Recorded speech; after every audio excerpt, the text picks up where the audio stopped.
Here's the 1978 Mercury Grand Marquis, and yesterday the engine quit running on this when I was coming up to a stop, and I was trying to figure out whether this was a fuel related problem or an ignition related problem.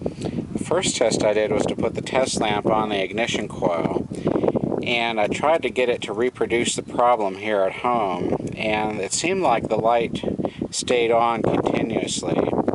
So I figured it probably wasn't ignition related, but I wanted to see if maybe it was fuel related.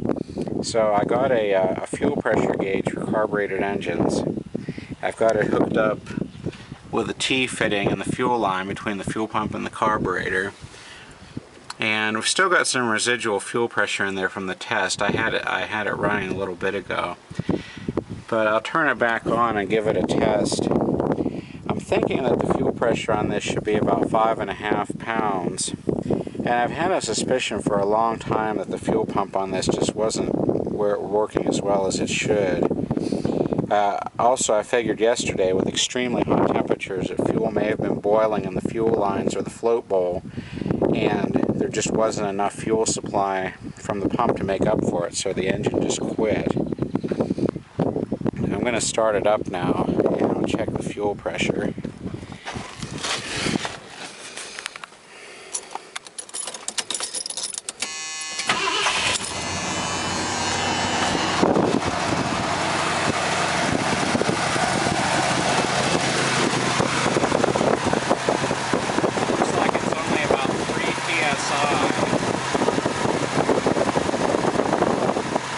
I'll let it run for a little bit and see if it acts like it's going to shut down.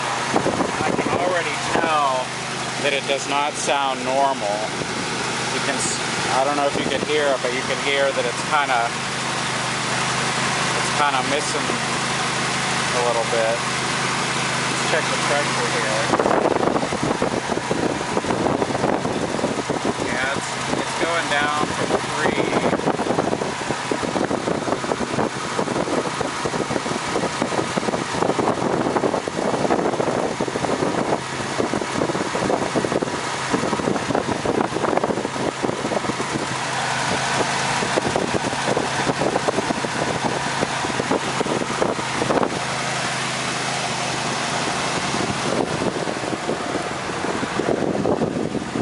Let me turn it off here.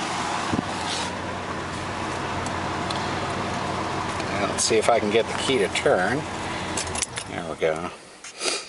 So I think I need to first try replacing the fuel pump. I put that fuel pump on it, I think back in 2005, because the old one that was on it was leaking. So I'll do that and see if that'll provide some more pressure.